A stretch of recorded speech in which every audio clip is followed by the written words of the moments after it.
வணக்கம். சுப்ரீம் செய்திகளுக்காக சி தரணி. அரசியல் விளம்பரத்தில் அச்சு ஊடகங்கள் மக்கள் பிரதிநிதித்துவம் சட்டத்தை பின்பற்ற வேண்டும். மாவட்ட தேர்தல் அதிகாரி அலுவலகம் அறிவுறுத்தல். பிரதமர் மோடியின் ரோட் ஷோவை முன்னிட்டு புதுச்சேரியில் நாளை போக்குவரத்து மாற்றம். நாளை புனித வெள்ளியை முன்னிட்டு ஜிப்மர் புறநோயாளிகள் பிரிவு இயங்காது. ஜிப்மர் நிர்வாகம் அறிவிப்பு. இனி விரிவான செய்திகள்.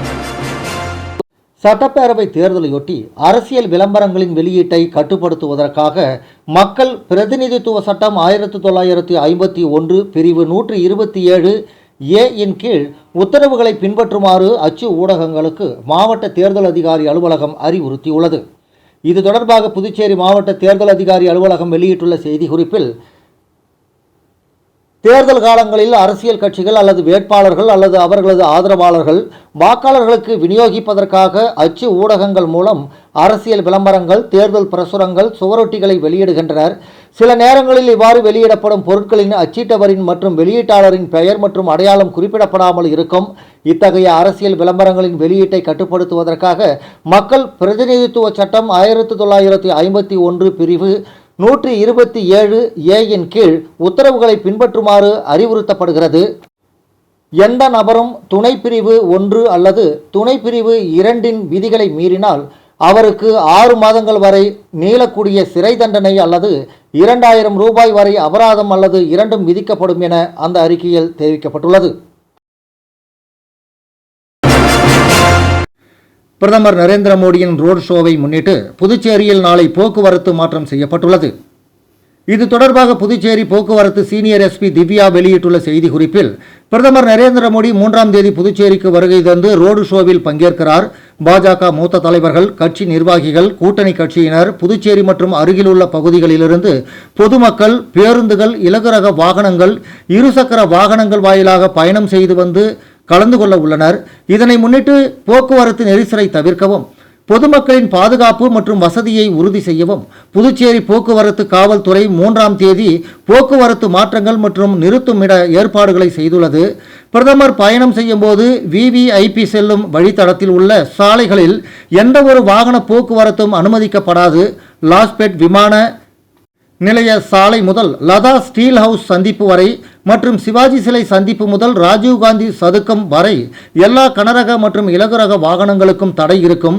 புஸ்ஸி வீதி வழியாக செல்லும் வாகனங்கள் கடலூர் சாலை வெங்கடசுப்பா ரெட்டியார் சிலை சந்திப்பில் யூ டர்ன் எடுத்து நெல்லித்தோப்பு இந்திரா காந்தி சதுக்கம் வழியாக செல்ல வேண்டும்.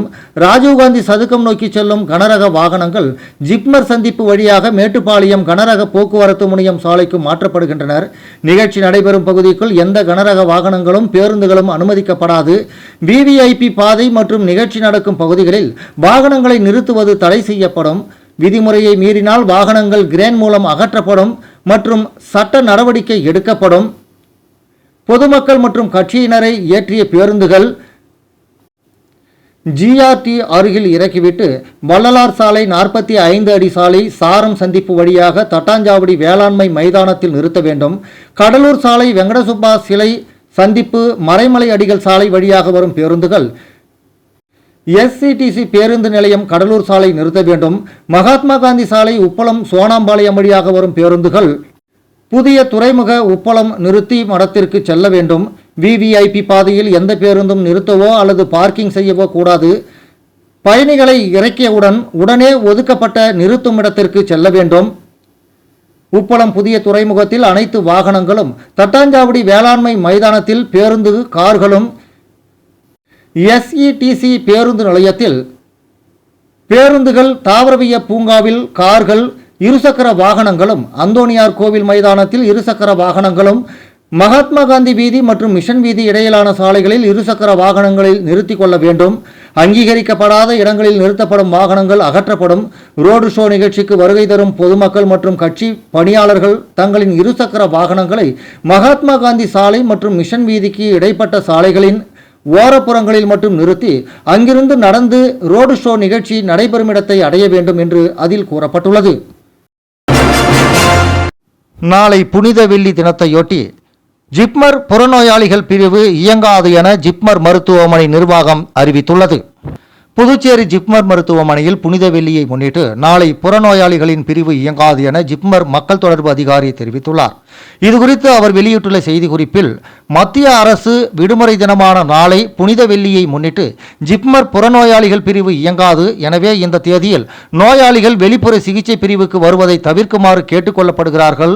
எனினும் அவசர பிரிவு சேவைகள் அனைத்தும் வழக்கம் போல் இயங்கும் என்று அதில் கூறப்பட்டுள்ளது. புதுச்சேரியில் 2 மையங்களில் போலீசாருக்கான தபால் வாக்குப்பதிவில் 2760 பேர் வாக்களித்தனர். புதுவை மாநிலத்தில் சட்டமன்ற தேர்தல் தேதி அறிவிக்கப்பட்டு பல்வேறு தேர்தல் பணிகள் நடைபெற்று வரும் நிலையில் ஏப்ரல் 9ஆம் தேதி வாக்குப்பதிவு நடைபெறும் தினத்தன்று சட்டமன்ற தேர்தல் பணியில் ஈடுபடும் போலீசார் அதிகாரிகள் மற்றும் போலீசார் தபால் வாக்களிக்க ஏதுவாக நேற்று 2 இடங்களில் அவர்கள் வாக்களிக்க ஏற்பாடு செய்யப்பட்டிருந்தது. அதன்படி காலை 8 மணி முதல் மாலை 6 மணி வரை நகர்ப்புறங்களில் உள்ள காவல்துறை அதிகாரிகள் மற்றும் காவலர்கள் கோரிமேடு போலீஸ் குடியிருப்பு பகுதியில் அமைந்துள்ள சமுதாய நலக்கூடத்திலும், கிராமப்புற பகுதியைச் சேர்ந்த காவலர்கள் வில்லியனூர் விவேகானந்தா அரசு ஆண்கள் மேல்நிலைப் பள்ளியிலும் வாக்களிக்க ஏற்பாடு செய்யப்பட்டிருந்தது. அதன்படி மேற்கண்ட 2 மையங்களிலும் போலீசார் நீண்ட வரிசையில் காத்திருந்து தங்களது வாக்குகளை பதிவு செய்தனர். இதில் மொத்தம் 2760 பேர் வாக்களித்தனர். தபால் வாக்கு அளிக்கும் மையங்களுக்கு நேரில் சென்று இந்த நிகழ்வினை மாவட்ட தேர்தல் அதிகாரி குலோத்துங்கன் பார்வையிட்டார். விளம்பர இடைவேளைக்கு பிறகு செய்திகள் தொடரும்.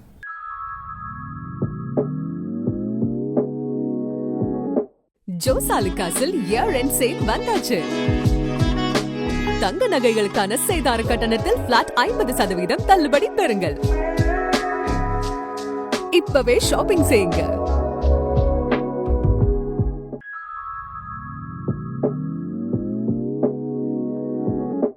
ஜோசாலுகாஸில் இயர் எண்ட் சேல் வந்தாச்சு.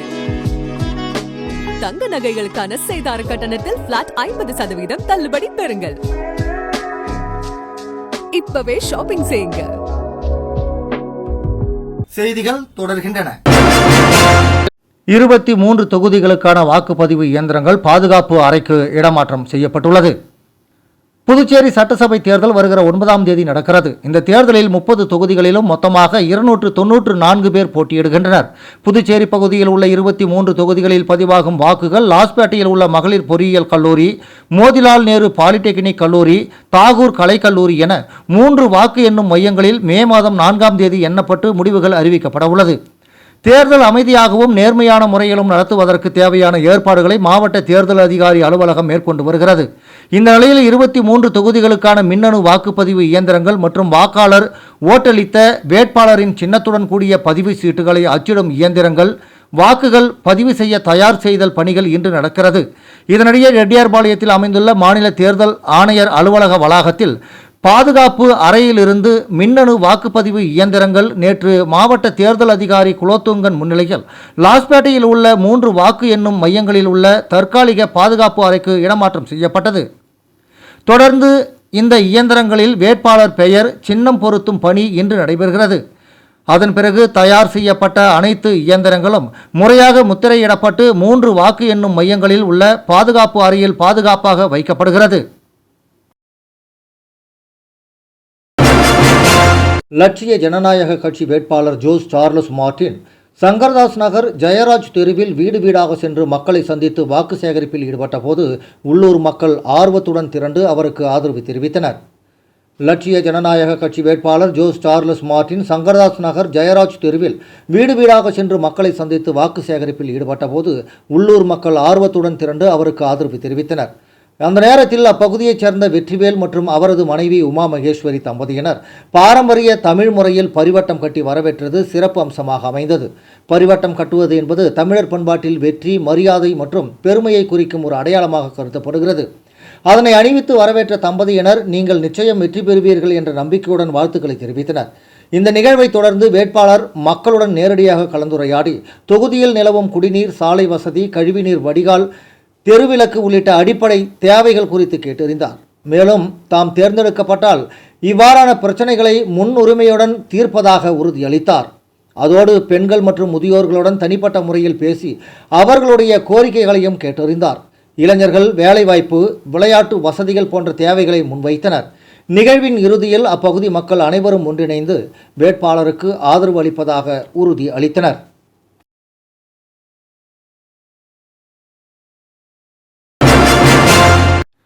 ஐந்து மாநிலங்களிலும் தேசிய ஜனநாயக கூட்டணி ஆட்சி அமைக்கும் என மத்திய அமைச்சர் ராம்தாஸ் அத்வாலே பேட்டி அளித்துள்ளார். தேர்தலுக்கு பிறகு தமிழகத்தில் ஆட்சி அமைக்கும் பெரும்பான்மை பலம் கிடைக்கவில்லை என்றால் தவேக தலைவர் விஜயுடன் பேசி தேசிய ஜனநாயக கூட்டணி ஆட்சி அமைக்கும் என்று இந்திய குடியரசுக் கட்சியின் தேசிய தலைவரும் மத்திய அமைச்சருமான ராம்தாஸ் அத்வாலே தெரிவித்துள்ளார். தேசிய ஜனநாயக கூட்டணியில் அங்கம் வகிக்கும் இந்திய குடியரசுக் கட்சியின் தேசிய தலைவரும் மத்திய சமூக நீதி மற்றும் அதிகாரமளித்தல் துறை அமைச்சருமான ராம்தாஸ் அத்வாலே புதுச்சேரிக்கு வருகை தந்து மாநில நிர்வாகிகளின் ஆலோசனைக் கூட்டத்தில் கலந்து கொண்டார். பின்னர் அவர் செய்தியாளர்களிடம் கூறும்பொழுது 5 மாநிலங்களில் சட்டப்பேரவைத் தேர்தல் அறிவிக்கப்பட்டுள்ளது. புதுச்சேரி, அசாமில் தேசிய ஜனநாயக கூட்டணி ஆட்சி இருக்கிறது. தமிழகத்தில் திமுக ஆட்சிக்கு வராது.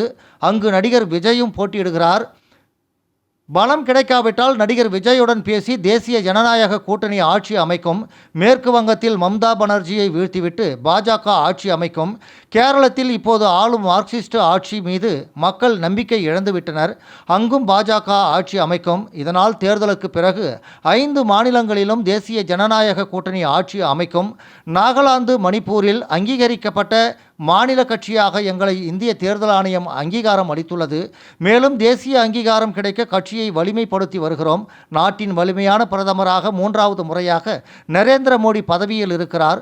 நாட்டின் வளர்ச்சிதான் அவரின் குறிக்கோள் என்று அவர் தெரிவித்தார். பேட்டியின் போது இந்திய குடியரசுக் கட்சியின் புதுச்சேரி தலைவர் ஞானமூர்த்தி, டாக்டர் சுசை மற்றும் நிர்வாகிகள் உடனிருந்தனர். மீண்டும் முக்கிய செய்திகள். அரசியல் விளம்பரத்தில் அச்சு ஊடகங்கள் மக்கள் பிரதிநிதித்துவம் சட்டத்தை பின்பற்ற வேண்டும். மாவட்ட தேர்தல் அதிகாரி அலுவலகம் அறிவுறுத்தல். பிரதமர் மோடியின் ரோட் ஷோவை முன்னிட்டு புதுச்சேரியில் நாளை போக்குவரத்து மாற்றம். நாளை புனித வெள்ளியை முன்னிட்டு ஜிப்மர் புறநோயாளிகள் பிரிவு இயங்காது. ஜிப்மர் நிர்வாகம் அறிவிப்பு. இத்துடன் இந்த செய்தி அறிக்கை நிறைவடைந்தன. வணக்கம்.